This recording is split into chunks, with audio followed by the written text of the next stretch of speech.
Hello everyone and welcome to episode 74 of the Nurtured by Nature podcast. Today I'm delighted to welcome back Meghan Rhodes, a herbalist based in Yorkshire in the UK. Meghan has previously joined me for several inspiring conversations in episodes 34 and 60, which I highly recommend if you haven't listened to them yet. For Meghan, herbal medicine is more than something you simply turn to when you are sick or struggling. It has been an invitation to a life that provides a deeper connection to both ourselves, the plants, and ultimately the interwoven world around us. It is through this lens of our deeper connection to nature and the world around us, and the wisdom it can provide to help us travel more easily and gently through life, that I am excited to share that together we will be bringing you an incredible 4-part series, delivered as the seasons change over the coming year. We will be exploring the ways that we can align to a more natural rhythm in our lives by embracing the ancient 8-season wheel of the year and the teachings from the plants that can guide us through each turn of the wheel and the cycles of the earth.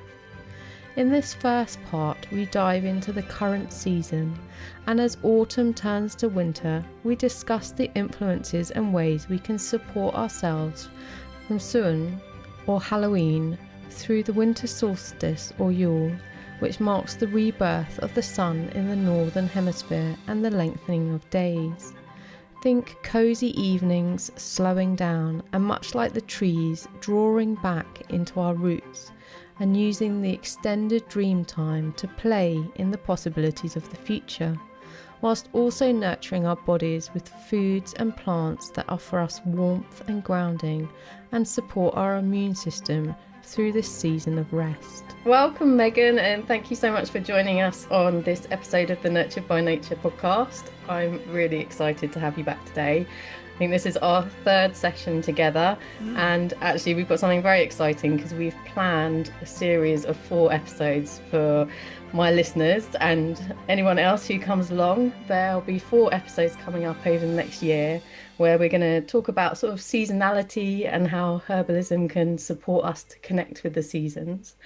But I just want to say thanks to Meghan, because in our last conversation earlier in the year, she said she was focusing on the sunshine. And we've had the most incredible sunny year. So thank you for manifesting that for all of us. No worries. I shall continue to manifest. Now that I'm like, oh, that worked, I'm going to do that every year. Oh, it's been fantastic. So, I mean, in reflection to that, we're going to be focusing on sort of the other end of the year from the sun. So we're sort of focusing on as the days are starting to get shorter and we're moving towards the solstice. So, but do you want to just start by explaining a little bit about the sort of overarching what we're going to be talking about for the 4 episodes, and then we'll dive into this area that we're on today. Sure. So we're going to look at the seasons in a bit more detail. So rather than the classic 4 spring, summer, autumn, winter, we're going to look at it from the 8-season wheel of the year lens, which has its roots in sort of pagan traditions and land-based cultures. And there's all kinds of rabbit holes we could go down about how ancient is it really and all of that. But I like it especially for those of us in the UK because it does really align quite nicely with how we experience the change of seasons, and it gives us a lens to look at things with a bit more nuance. So we've got kind of each classic quintessential season, and then you've got the season in between, which has its own characteristics as we're transitioning from one season to the next one. And then because the way that I teach and live herbalism has a blend of Western and Ayurvedic principles, we'll be pulling some of those energetic concepts in as well, how they overlap, so they can give us even more understanding of what's happening with nature outside of us as well as inside of us, and how we can more, get into that flow, tune our radios to that channel so that we can have wonderful seasonal music all year long. Yeah, I love that. It's something that we often have talked about, is about how herbalism is really this journey with the plants of connecting to yourself and also connecting with the plants. It's not about using the plants per se, it's about developing your and deepening your relationship with them. And I think when you came up with this idea for us to look at the seasons, I love that, because I was like, oh, we can focus on the plants of the season and what they can teach us. And so we're going to kick off, because of the time of year that we've started, with the seasons that start the end of October and lead us through to January. Do you want to share a little bit about them and what people might expect for them? Sure. So I feel like I'm giving a kind of a forecast now. You can, if you're listening end of 2025 to early 2026, you can expect sunshine, because that's been manifested. So expect glorious sunshine plus whatever regular weather. So we're going to look at autumn turning to winter, which on the wheel of the year is known as Samhain or Halloween. So starting at the end of October.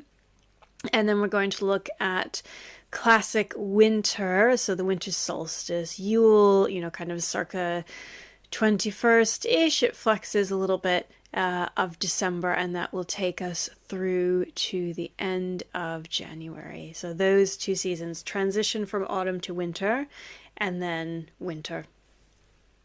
Yeah, and I think some people, it's a time of year that people have a bit of a love-hate relationship with it, don't they? There's those people that love it because it's, you can get all cozy. And then there's other people who are like, oh, I just, the dark, shorter days they find a bit oppressive. Yeah. Which one are you? Are you enjoying the cozy or a bit of a resistor? I love the cozy, and I think I particularly like the Samhain season and the Yule season. I think the bit that gets really challenging is the season after, when it's the, as the song goes, in the bleak midwinter, which is basically a song about being depressed after Christmas. So, great one to sing at Christmas time. But I think that's the bit where, even though the light's returning, we really we're really feeling the darkness, all the main festivities have kind of passed, and you're just sort of waiting. Yeah, and generally as a culture, we're not very good at waiting, are we? No, we've been programmed for this, even more so with technology, this sort of instant gratification, and I think that's why for a lot of people they find this up and coming season quite hard. Obviously, there's a lot of attention on our time at this time of year, particularly around the winter solstice, and that kind of, it goes against nature, doesn't it? And I think that's kind of why we end up like struggling through this season. Yeah, with the winter solstice. Around that time, we've got so many land-based traditions, social traditions that have carried through to the modern day, regardless of how they get wrapped up, and there's a lot of commercialism and consumerism and capitalism and all of that that's been, sort of smothering it, I guess, in a sense. But there is that time of gathering together, of remembering the importance of being with others, friends, fire, family, food, celebrating and making sure that we're getting through the winter, which I think is the positive bit, and maybe the bit that's been forgotten because it's gotten drowned out in all of the, buy stuff, go here, go there. And so instead of fortifying our resilience in that coming together, in the community and the connection, which was meant to help keep us all strong going into the time when there was less fresh food available, and eventually resources are going to dwindle. It's now obligation after obligation after obligation, and wearing down at people's boundaries. And the more that people's boundaries get worn down, the more people become susceptible to, getting sick. basically picking up illnesses or gut microbiomes being really thrown off, and then being more open to feeling really down, and especially as the opportunity to engage with the sun is in a much narrower window. But the being connected with the rhythm of the season, as you say, as it were, kind of jumping straight into Yule, but that's cool. I think we'll just flow like the seasons. The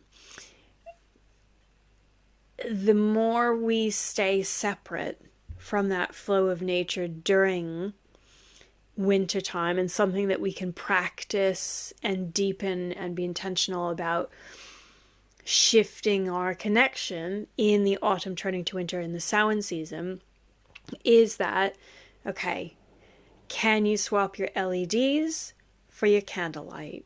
Can you start swapping your, watching something on a screen to doing something simple and satisfying with your hands, whether that's a simple little craft. I love Samhain because, well, I say it's kind of the start of embroidery season for me, but does embroidery season ever end? No. That's your but that's when I get kind of extra enthusiastic. So, sitting on an evening and doing a little bit of needlework, or if that's completely not your vibe, it's not everybody's, doing a little bit coloring. I was going to say coloring. Yeah. I was thinking that something sort of crafty. Something a bit that you're doing with your hands. There are no screens involved. Reading a book. Yeah. Playing a card game, or a board game, not one that you get like super head up about. There's high-pitched competitive people listening. Chill out, because you don't want to get all riled up before bed. Where you're like, no, I've got Monopoly now. Calm down. Simple, chill card games. Like, you don't tax the brain too much. It's just about relaxing and connecting. Yeah. And doing something that's real. Yeah. When we do things with our hands, and I've very much picked this up from engaging with kind of Waldorf Steiner education methods. When we do something with our hands, it's deeply satisfying and calming and grounding. And I think it's especially important in the times we live in, because so much of what we do and what society is doing is churning is it's not real. It's digital. There's a screen, you're watching something, okay, but it's, if you want to watch something, go to the theater. Yeah. What a good excuse. Yes, you're getting a story, acted out in front of you, but there are real people there, So all your senses are involved in it in a different manner. Yeah. Or go to a concert, and this, in this season, maybe I'm thinking a bit more like a jazz concert or a classical music concert, or go to a concert where you're listening to, as we get towards Yule, Christmas music being played or whatever, but real instruments, real people talking, because the vibration that's coming off of them is, even though we can't see it, it is still tangible, because it's impacting sound waves, which are coming and rippling against our molecules and giving us a real grounding, solid feeling, as opposed to watching something that's just coming at you through a screen. Yeah. Almost one-dimensionally in a way. Yeah. And which is usually upsetting, and as we'd say from an Ayurvedic perspective, vata disturbing, or dysregulating your nervous system. In the modern vernacular. So when we do those hand things, like playing a really basic card game, the one where it's like you put 2 cards down and which card has the higher number, or the one where you say, I'm putting down 2 3s or whatever, and then somebody's like, oh no, that, yes or no or whatever. Just, something simple. And then what happens? You're laughing. Yeah. That's bringing up the joy. That's building your immune system. Yeah. Or if you just want to be super chill, get a fire going. If you've got, if you've got the luxury of having a fireplace or wood burner, just stare at it. Yeah. Just listen to it. Then you'll probably fall asleep in front of it and then wake up and be like, oh, I should go to bed. It's But when I was in South Africa, actually, working out there in the game lodge, we would have a fire every night that the guests would sit around, and we actually used to call it bush TV, basically, and you would basically sit there and you just sort of, we'd have conversation around the fire, but you'd have this flickering flame, and it was you could become very engrossed in it, and there was something like primal and it just sort of spoke to your DNA. I think it just is very calming to your nervous system. So I thought that was interesting. You said like maybe don't watch TV, and I was like, oh yeah, because that was what we used to do with bush TV. And if you've got a wood burner or fireplace in your lounge, for example, autumn turning into winter, so Samhain season, Yule season, set yourself a challenge of light the fire before you turn the television on. And once you've lit the fire, take a minute to sit down and just start watching it. You won't need to turn the television on. Because all of that, blue screens, blue light, screens, all the artificial stuff, is throwing off your circadian rhythm. It's it's separating you further away from the rhythm of nature. Now, do you necessarily can go to bed at 4 in the UK when it's dark?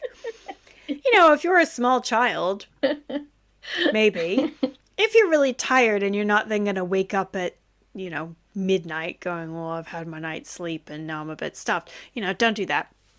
But just pulling it back to slowing down. We've got more time kind of stretches, or the night stretches this time of year. So there's more space for slowness. There's more space for mending, darning your socks. I mean, I don't actually darn socks, but probably because I don't know how. I should just learn. But, the slower, quieter, repairing, restoring activities. And there's more space for that. There's more space for conversation. When you look at the opposite side of the wheel, when you've got the summer solstice, there's much more daylight. So that's the time when you've got more opportunity to be outside to be gardening, farming, doing the harvest, just, sitting outside and having some calm evenings. But now is the time for turning inwards.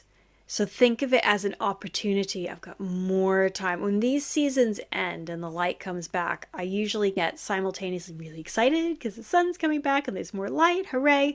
But also there's a little bit of, we've not got quite as long in the evening now to just... just relax. And tune into that dark time, that quiet time, the time when the body's got more space to rest and repair and restore.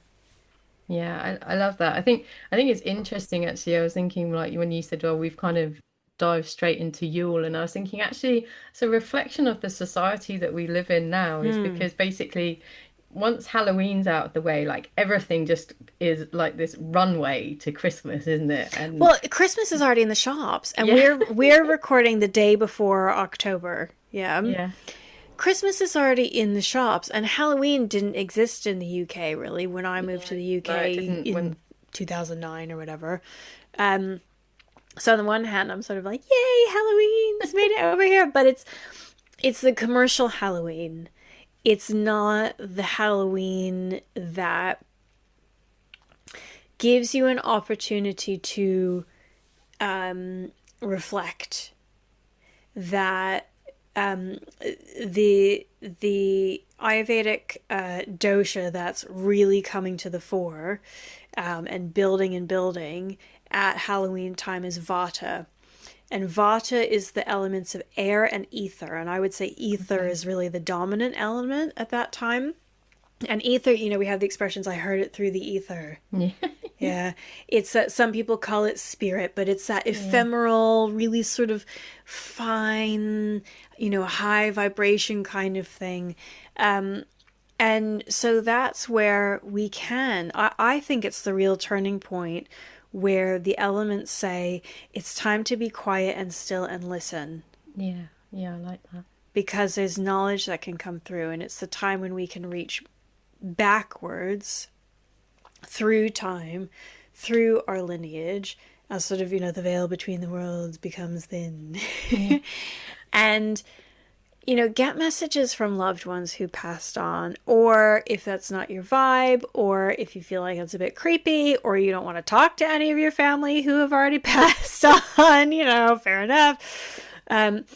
But you can just send some love back through the generations, send some appreciation back through the generations. Find that one relative who has passed on, who actually you were really close with, and just put their picture out with a little candle and just, reminisce. I guess Yeah. also like, that I mean obviously we talk a lot about sort of nature, so it can be the ancestors of the land that you're on as Mm. well. So not just, not even necessarily direct relatives, but like, this sort of greater sense of belonging in a system that's more than just our current generation, really. Yeah, instead of another excuse to get hyper processed sweeties into your body that are just picking holes at your, with like an axe pick at your, or an ice pick at your immune system in the run up to the cold, Yeah. dark months. And, kind of creepy, scary things that are really jarring for the body and for balance in the body. Find like the oldest tree you can find Yeah.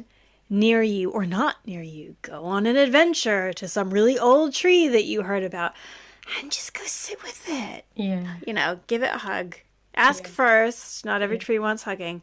But, you just sit under it and have some still quiet time to reflect on the wisdom of the rest of nature that's not been marketed to like we have. To feel the energy coming up from it. We just did with my third year students. We every time we gather in person, we do a guided meditation that changes with the season and the year. And my third year students for autumn, we did a meditation where we went and sat at the foot of our ancestor trees Oh, wow. and sort of felt ourselves merging into Yeah. the tree and sent, love and healing back through the generations, pulled through messages of, anything that anybody wanted to share with us, choosing what we want to step forward with and choosing what we want to leave, maybe Yeah. within the tree and leave it behind. But whether you link that to people ancestors or nature ancestors or just the general energy of the earth, you don't have to put on a pointy hat and, just bring a candle Oh, and you're no maybe a fun. journal. I am fun, but I don't like caricatures, so I don't have a pointy hat because I don't need one. You've got a cauldron right there. The cauldron is my stock pot, which is like constantly going with bone broth in it. Even as we speak, I made sure to turn it down before we started talking. But yeah, you just sit and put your hands in the dirt. Yeah. Like candle, like you said, make some bush TV, obviously in a safe way, especially if you're in the woods. You don't want to set fire to anything that is counterproductive.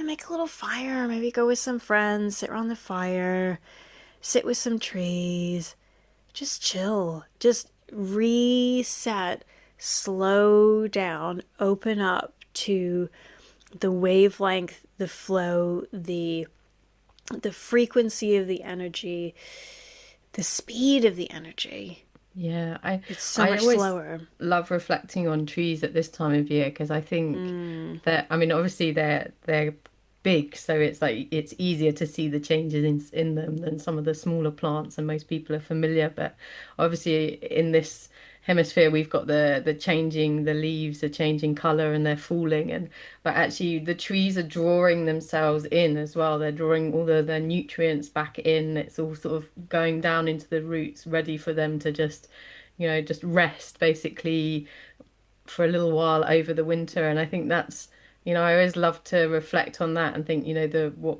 wisdom that they have. So the idea of sitting with the tree at this time of year just feels really amazing. And also I like to reflect on like their leaves falling. I think, they're letting go, that all of the things that they don't need to take through to the next season, they're letting go, not afraid that they're not going to be able to regrow them in the spring. And I think for me that's what this time of year is, sort of, that you touched on, the sort of the thinning of the veil. And I guess another way of looking at that would be sort of intuition, isn't it? Of, really getting in touch with ourselves and drawing in, and then processing and letting go of things that we don't need to take with us any further. And I think that tree process, I was saying to, I think, my year 2 students the other day, maybe it was first year students, be more tree, be more tree.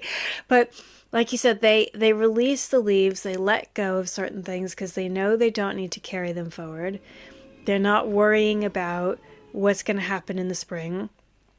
And so, could you, if you were sat at the foot of a tree, or if you've not got a tree near you that you want to sit under, sit on a cozy, cushion, or on a cozy couch, something cozy, and visualize yourself as a tree. And what things do you want to let go of? And that's not just like, oh, I want to let go of that really stressful relationship, or I want to let go of this habit. But it could just be, the expression for a reason or a season. There are, well, we all probably do lots more in our lives than we really need to do.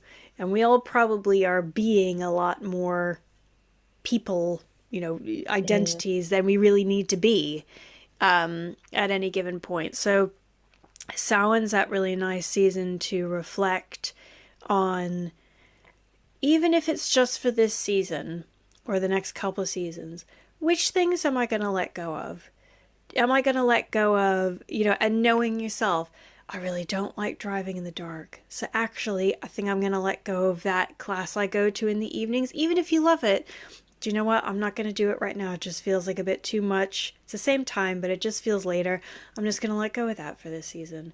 Or I'm going to let go of cold salads and smoothies. Everybody should let go of that this season. Just for season. Cold things come back eventually, but when it's cold outside, we need to be warm inside. So those little bits that you can let go of. I love, within each of the 8 seasons, looking for opportunities to release areas of tension or friction in daily life, and create more space for flow. So it's like those little, and this is especially if you've got little kids, this is a great exercise to do. This moment of aggro seems to be happening every day around the same time. How can we shift things? Is it something needs to happen earlier on in the day? Different day of the week? Not at all.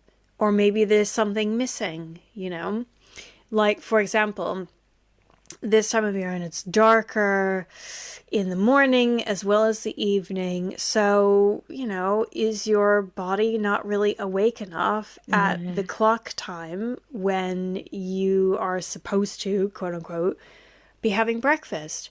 Okay, then get a hot food flask. Make your hot breakfast, your scrambled eggs, your porridge, or your stew, or whatever it is you want to have for breakfast. I know some people are going, did she say stew for breakfast? Yes. Soups and stews for breakfast. Yum. So basically take your smoothie and warm it up. Probably want to adjust the recipe a bit. Not a regular smoothie warmed up.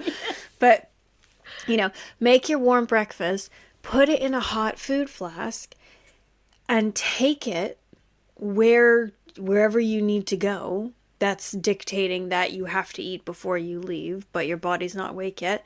And then eat it when you get there. Yeah. Oh, My body's awake, so I'm processing the food. It's nice and warm, so I'm not missing out on anything. I feel satisfied. And, shock horror, I'm not hungry. Yeah. If I'm not hungry, it means my nervous system can function, especially with breakfast. Because breakfast tells your body at the beginning of the day you are safe and you have had food. That's why breakfast is the most important meal of the day. It's about your nervous system. Yeah. You know, because otherwise your body all day is going, is it going to be food? Is it going to be food? When's it coming? Is it, but then what if there's this meeting, or I'll have to go pick this person up and then I can't get something, and then, you know, if you've got dietary requirements, oh, what if I can't find something out, and then you cave and you eat something that makes you feel even worse, and you know, this whole thing. No. Make your warm food, stick it in a thermos, take it with you, eat when you're ready. And if you're eating in a meeting and nobody else is, then maybe they'll learn something from you. Yeah, I think that's the you know, we often think of this time of year, don't we? And we think of, like, you know, root vegetables and like really sort of hearty meals, and I think that does that go back to like the you know, I think it was saying about the trees, wasn't I, that they're drawing nutrients into the roots. So I guess Yes. that's sort of, you know, that's something at this time of year is we're looking at different parts of the plant as well, aren't we, Yes. of what's going to nourish us through this period as well than would at other times of year. Definitely. The sweet taste is coming more to the fore in terms of food, but also if you think herbs, you know, in herbs, but particularly as food in these seasons. So looking more at the roots. And when I say the sweet taste, I don't mean like sweeties. It's like parsnips and carrots and sweet potatoes and, you know, all those sweet, starchy, nourishing root veggies, which are also medicine. And then you've got the sweet taste like your, you know, the pumpkin spice, which is not a real thing, but you know, that, what is that? That's cinnamon, it's nutmeg, it's a bit of clove, yeah. So you've got some of the sweetness in there, but also nice and warming, pungent, aromatic. So what other herbs come into the cooking this time? What are you naturally craving anyway? Oh, it's stew season. Oh, it's roast season. Get the rosemary in. Get the, you know, all your garlic in, your ginger, those warming, spicier tastes. Those herbs, in terms of transition into winter and then winter itself, we don't have to overthink it at all. It is genuinely just the stuff, just the seasonings that go on the foods that we fortunately still have a connection to and still associate with this time of year. Mulled wine, medicinal, although it depends how much wine is in there. So as an option, and you know, for those of us whose bodies are like, you gave me alcohol? What? I've got tingles in my legs, you know, that I didn't want.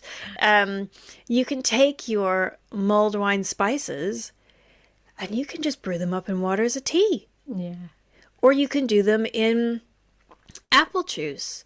You can do them, you can mull them up, like brew them up as a tea, and then you can add in some orange juice with it. So you get all the lovely like vitamins and vitsy and the nice taste and the pick-me-up from the orange juice, plus all the wonderful warming, pungent, aromatic herbs and spices that are killing off microbes and supporting your immune system and your digestive fire, keeping that nice and warm so your insides can actually cook and digest the food that you're so eating. we're stoking more fires than just exactly. We're watching fire, but we're stoking the fire within as well. Yes, it's all about fire this time of year.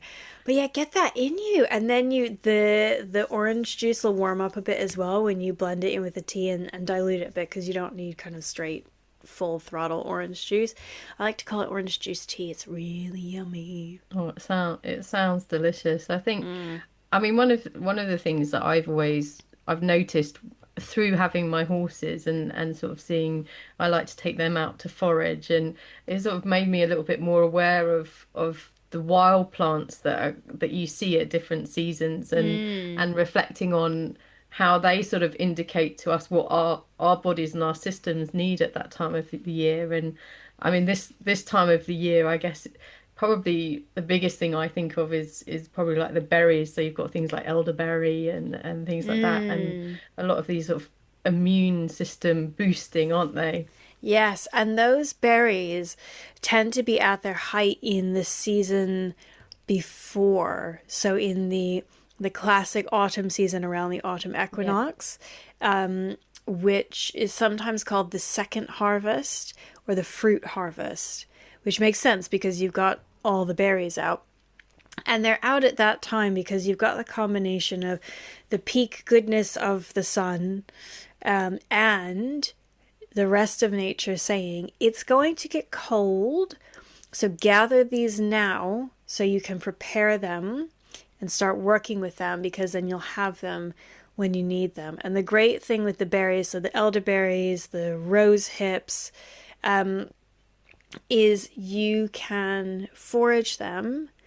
And then if you haven't got time to work with them immediately, put them in the freezer. Yeah. Yeah. Chuck them in the freezer, and then on a day when maybe it's a bit rainy or you're feeling extra cozy and you're inside, I think I'll get the cauldron, large, stock pot out. Have it be a cauldron. It's more fun that way, and it makes the washing up less, washing up. It's like, oh, Yeah. I'm polishing my cauldron. Yeah. I'm washing a massive pot that barely fits in the sink. I can hardly lift. Yeah. But then bring them out, and then simmer them up. And one of the things that one of my third year students does, which I absolutely love, so I've been telling everybody about it, is instead of making classic elderberry syrup, which you're either piling loads of sugar into or loads of honey into, and then not only is it sicky sweet, but then it's potentially got loads of sugar in it, and it's impossible to get out of the bottle. So when you need it, you're like, get out, I can't get it out. And then you get frustrated, and then that's worse for your immune system. She basically simmers it up like a big decoction, so which is basically just a fancy herbal way of saying simmer your herbs instead of, steeping them like a tea. So get your elderberries into the pot, simmer them up, chuck in whatever other herbs, spices you want to put in there with the water. Strain it off, reduce it a bit, strain it off, freeze it. Don't add any sugar or honey. Freeze it in ice cube trays. And then when you want to have your elderberry syrup, you pop a cube or two into your mug, put some kettle water over it to melt the ice cube, and then also your tea won't be piping hot. And then take a little spoonful of honey, Yeah. if you want, and stir it through. It's just, Or any other spices that you've yeah, mentioned, like a bit yeah. of ginger maybe, or Yeah, a little bit of extra fresh ginger. I think it's genius. It's genius, so everybody needs to know about it. yeah. I think that's the thing, isn't it? It's about I guess it seems that the first season that we're talking about now is sort of fortifying ourselves in a way Mm-hmm. for winter. Like we're preparing to move into that winter season. So it's a sort of, Mm-hmm. you know, beginning to use what nature is providing for us in our area, and then, preparing to actually just be rebels in this world and slow down. And the Samhain season, that imagining yourself like the tree releasing leaves, that's a really good exercise to do then, because when it comes to Yule, you've had a season of practicing. It takes 30 days to make a habit, supposedly. You've had a season of practicing saying no or not right now to things, so that when all these different obligations come up, it's easier to say no thank you, Yeah. to pass on some things, or to say, I'd love to meet up with you to celebrate XYZ. Let's get something in the diary that's just the two of us, or maybe a smaller group if a massive gathering is not your thing, or you don't mind a massive gathering, but you don't want a massive gathering of maybe not your favorite people. Yeah. you know, so you've got options, but you're more practiced at saying no people have gotten a little bit more used to maybe you saying no, and then we're reinforcing our boundaries, our emotional boundaries, our physical boundaries, and those also align with our immunological boundaries, you know, down to the integrity of your gut microbiome and your skin microbiome, and, you know, they're all connected, so your microbiomes, which is really important to protect, particularly at the time of year when the night is the longest, the day is the shortest, resources are pulling in, and we need to conserve rather than expend. Yeah, that's what as you were talking, I was thinking of like in summer our energy is much more sort of like out there and floaty, and at this time of year it's about, you know, when you were talking about boundaries, I was like, yeah, if we draw our energy in, we can have a much stronger awareness of our boundaries by just sort of that energetic emphasis of it, as well as obviously like the way it manifests in our lives, in our societies, and things like that. It's I think it's a time of year for like just really feeling grounded as well, isn't it? Of just like sort of, you know, nature sort of sinking into the ground, and just, you know, not over committing ourselves, which I think is flies in the face of expectation in our Western world. Yeah, not overcommitting yourself physically, but, you know, if we have all this toing and froing and toing and froing and toing and froing, we call it vata deranging or vata disturbing, because there's too much movement going on and it throws everything off.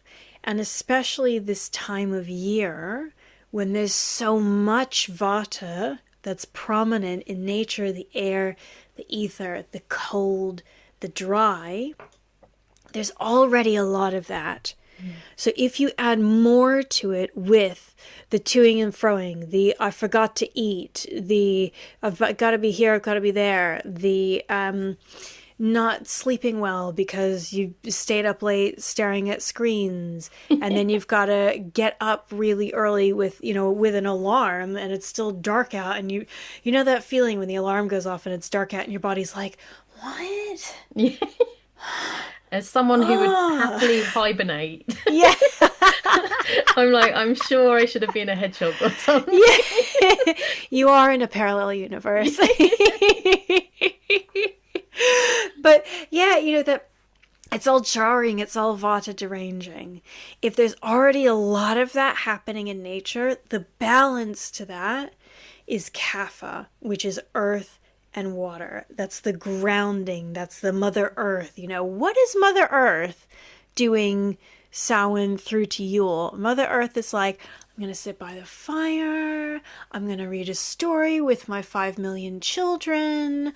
I'm going to feed myself. I'm going to cook yummy things. I'm going to feed everybody else. You can go overboard with feeding everybody else, but, you know, it's just like nourishing and cozy and cuddly and snuggly blankets and hot drinks, yeah? Mother Earth at this time of year is not going, oh yeah, well, I've got to do the run here and the run there, and then there's the kids' nativity, and then Mother Earth is like, let's just hang out and feast. Yeah, I think it's the sort of almost like silent preparation, isn't it? That, you know, that goes on in the darkness of, you know, the idea of the seed germinating, I suppose, isn't it? Is that, you know, it's sitting there ready and waiting and just realigning things, but there's not a lot of outward activity, but there's, you know, there's that inner work going on, getting ready for germination. Yeah, and I you know, I said it's embroidery season. Herbally, for me, it's also slow infused oil season. Oh, that sounds especially kind of Yule time, because I'll make mine with dried herbs, so there's an extra water content to allow entryways for bacteria. So it's that time where, you know, if you're feeling like, I want to do a little bit of pottering, I want to make something. The process I use takes quite a few days, and I do it in very low set, slow cookers. So making those herb infused oils, it's a warm process, it's a moist process, it's a cozy process, So, you've got the smell of whatever is infusing in the air. Like if there's some rosemary infused oil going and it's like, oh, my house smells good. And the air is unctuous, it's like thick and moist, so it's not getting dry in the house. And then one of my favorite, I think it is my favorite Ayurvedic practice, is full body oiling. So you get your herb infused oil. Ideally, you've warmed it up. I don't tend to do that. I just tend to do it after a hot shower and then I'm warm, so it all works out. And you just massage your herbal oil into, you don't have to make yourself a massive grease ball. You can just basically do it instead of a post-shower moisturizing. Oh, but it's so, brings in that kapha. It's so grounding. It really balances out the dry and the cold because you're rubbing your skin. So you're keeping things moving. You're keeping things from stagnating. But that's also generating some warmth. If you've got some nice warm herb infused oils in there. I mean, you can rub ginger infused oil all over your body. For most people that would probably give palpitations because it can be really, you're like, oh, this is nice. And then all of a sudden, all of your skin is like, boom. It's like the fire ants. Yeah. So don't do that to yourself unless you are genuinely there's no way back till your body's processed it, unless you're genuinely 24/7 a walking ice cube. But just the soles of your feet will be fine. But you massage, you oil the soles of your feet. Even if you just do that, it's really grounding. Then you put your cozy socks on. It just locks in the goodness. You oil your scalp and it's so calming. Oil, whenever you're oiling, there are hardcore ways to do it, but the easy way to do it is you've got a bit of oil left on your fingers, just rub the outsides of your ears, and then you don't have to pour it in your ears, but just kind of don't shove your fingers in your ears, but just, coat the insides of your ears and coat the insides of your nostrils. Okay. Do that bit last, obviously. And after you've blown your nose, because you're creating an extra herbal mucus barrier so that you're keeping things moist and lubricated so that they're not cracking and creating crevices for microbes to get in. But that oil is going to kind of be like an oily fly trap that catch that somebody sneezes near you. I've caught it, and then we can sneeze it and blow it out. And if you're doing that with the oils, your body doesn't necessarily feel the need to produce with maybe more enthusiasm than is needed, depending on the person, lots and lots of phlegm, because the phlegm and the mucus is doing the same thing.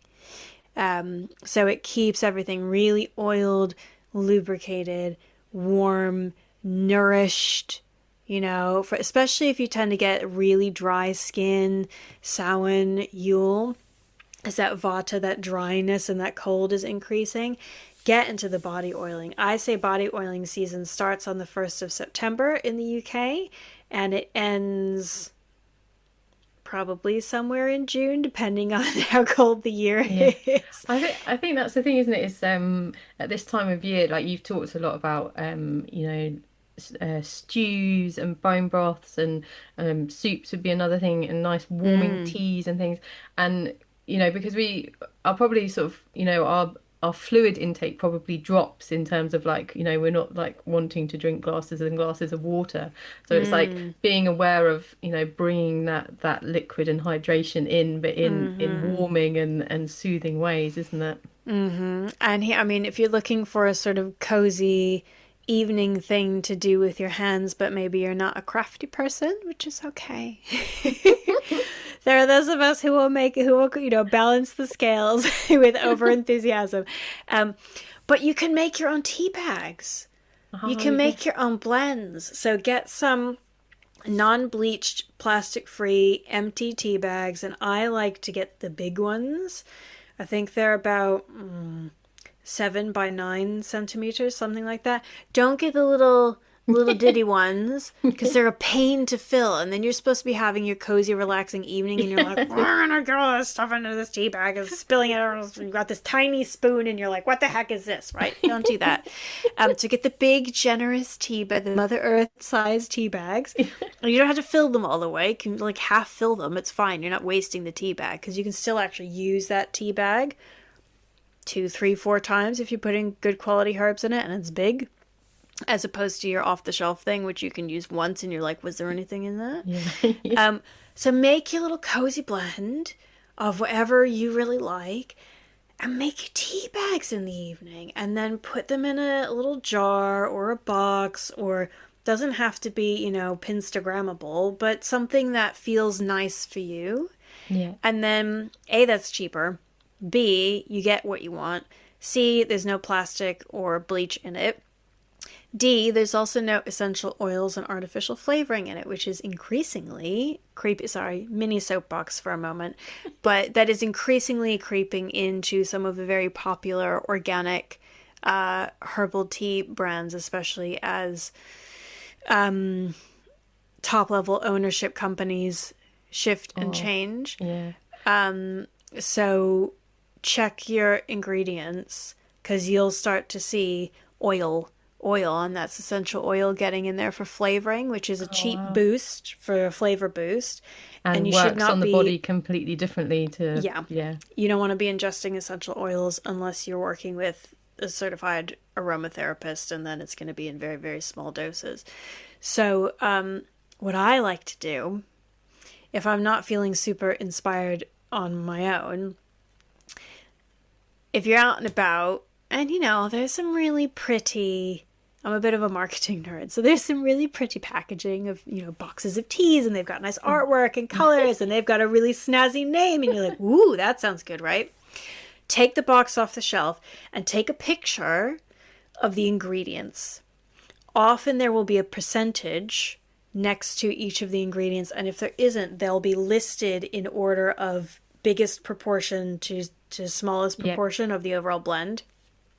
So you don't try to replicate it exactly, because you won't, and you'll do your head in, and then there's like math involved, which is not my vibe. So craft's not math.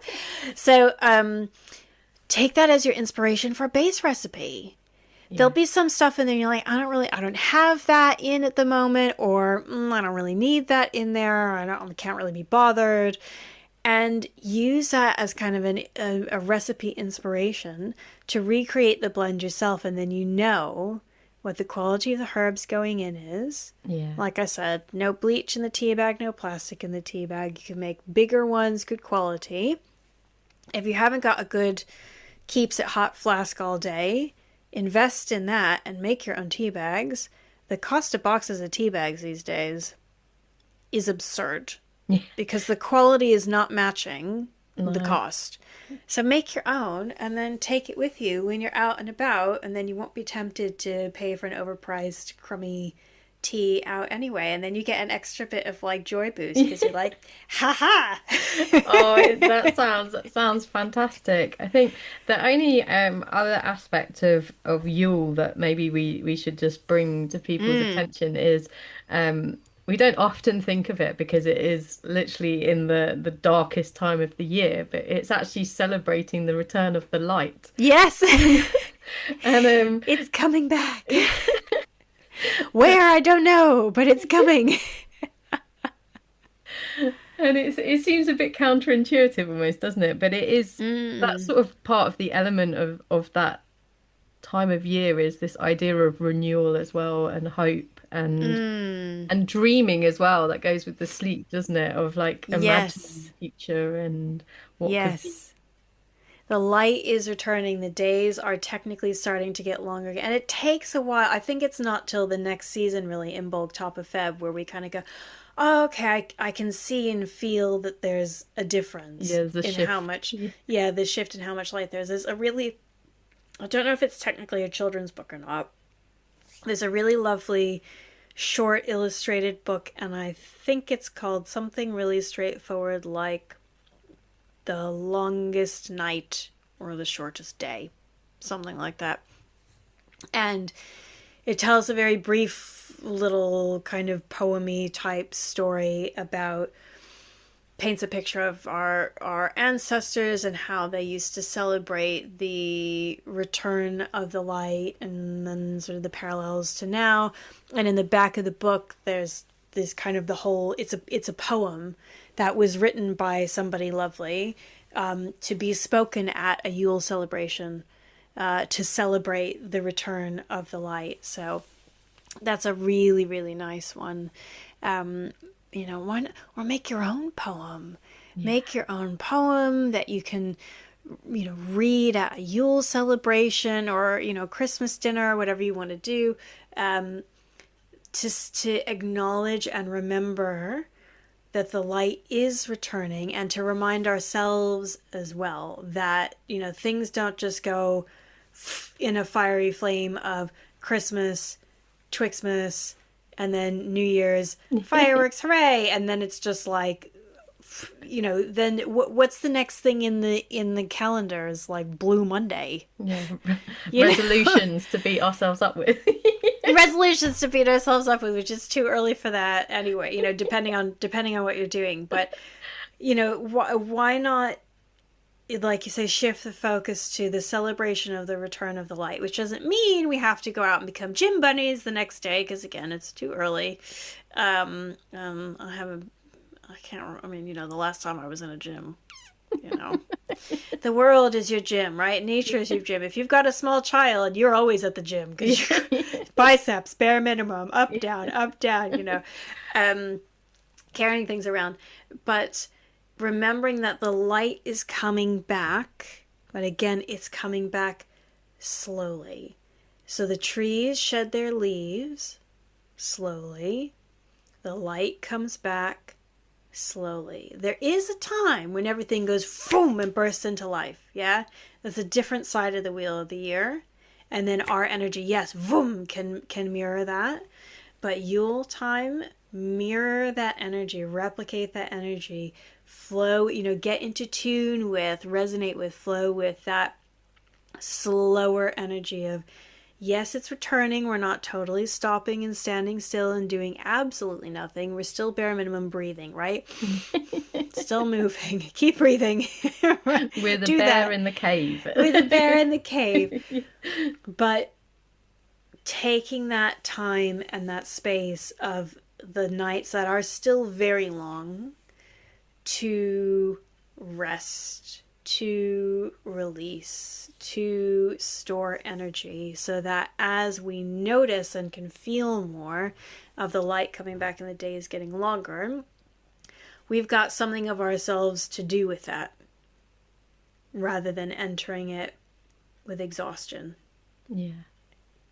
Yeah. Oh, I love that, Megan. It's been fantastic. A little sort of whistle stop tour of these seasons and the wonderful wisdom that they can hold for us to move through life in a more, I guess, more conscious. I don't want to say mindful, because that is kind of a bit overused but in a more mindful way. Yeah. And but is there anything that you would like to leave us with for these seasons?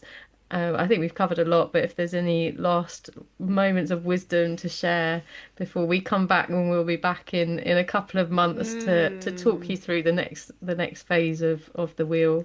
Yeah, I mean, we've talked about lots of the really juicy stuff. I would just give that reminder of no more cold things. It's cold outside. You don't need to be putting cold in your body. So if you love a salad, make sure it's a warm grain type salad.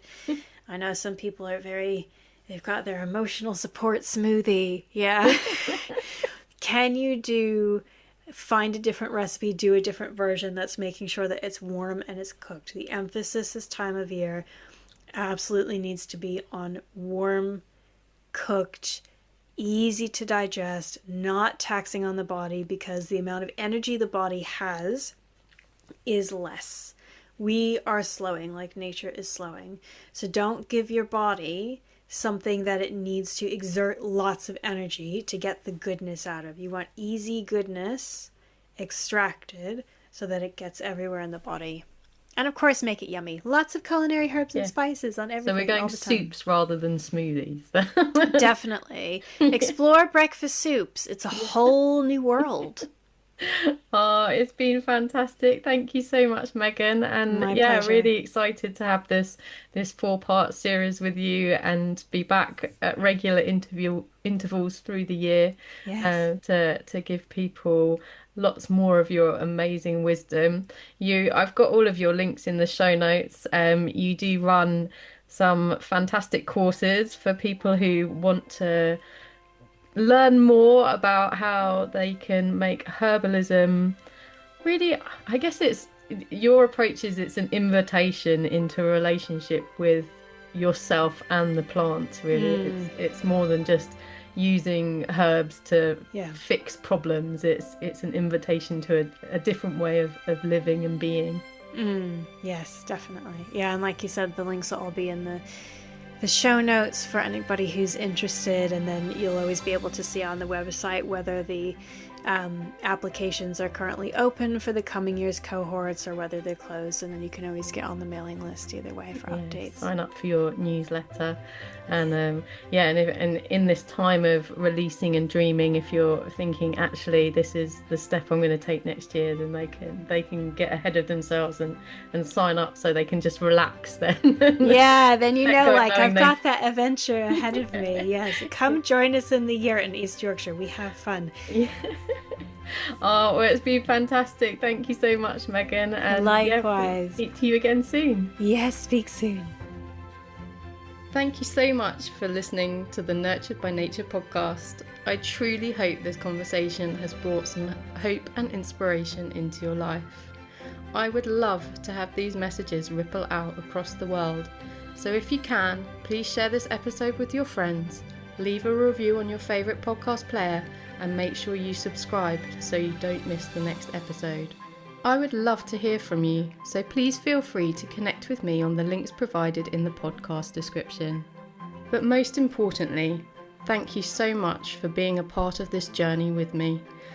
But don't forget to simply get out there and enjoy the natural world.